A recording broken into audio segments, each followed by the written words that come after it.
Part of the 6% across-the-board budget cuts, DFACS has cut the per diem that it gives private foster care agencies who help families with special needs children who have a history of being abused.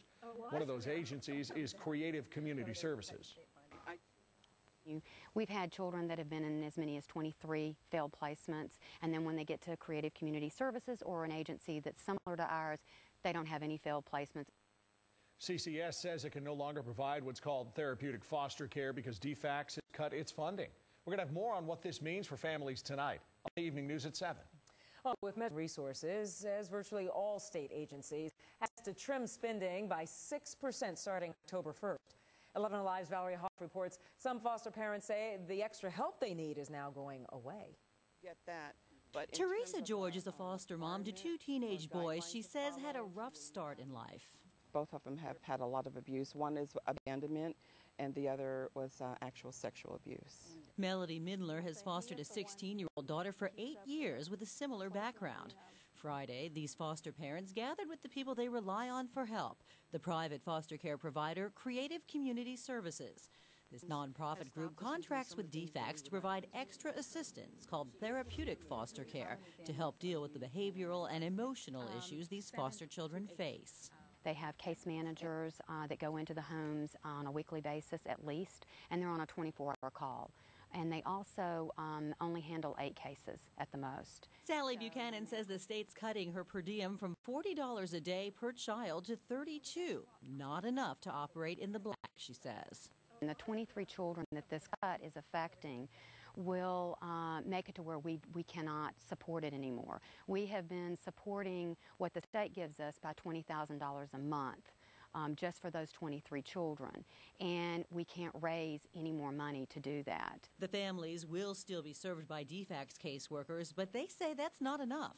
Okay, the things that happens to children like my child, those are usually lifetime things. No, I don't think you're just going to get over that.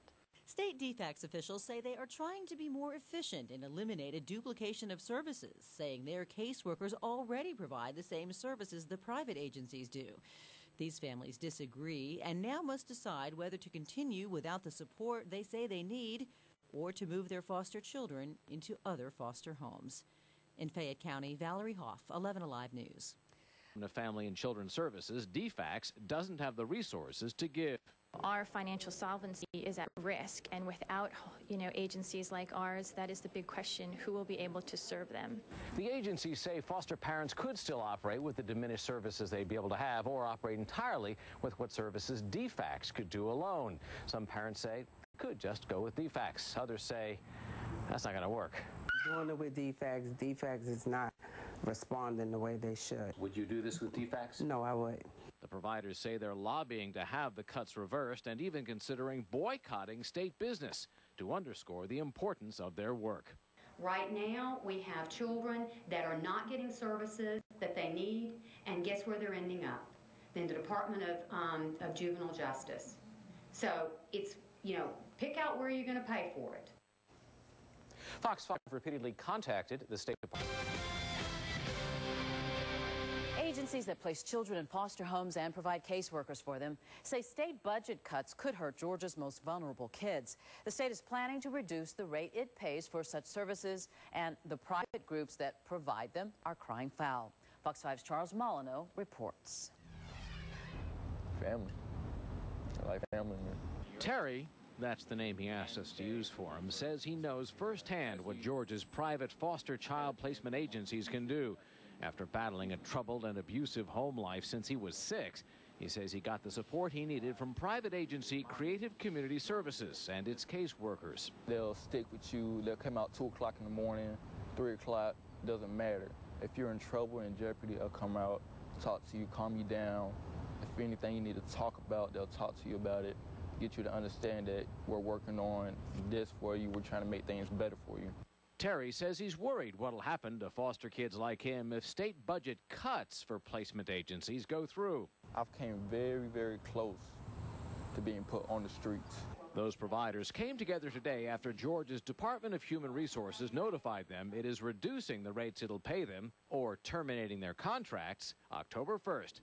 The agencies say a 17% cut and the effective reduction of 700 case managers would make it impossible to give each child the attention he or she needs. We cannot continue to suffer cuts on the backs of the children that we serve. This afternoon, representatives from the agencies went to the state capitol to meet with the governor's office of planning and budget.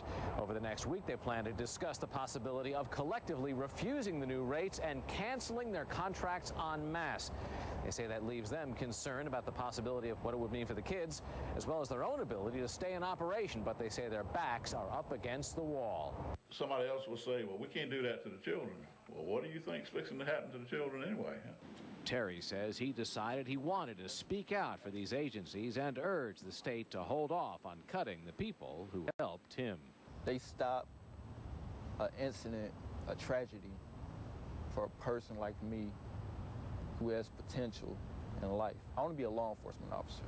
In Atlanta, Charles Molyneux, Fox 5 News.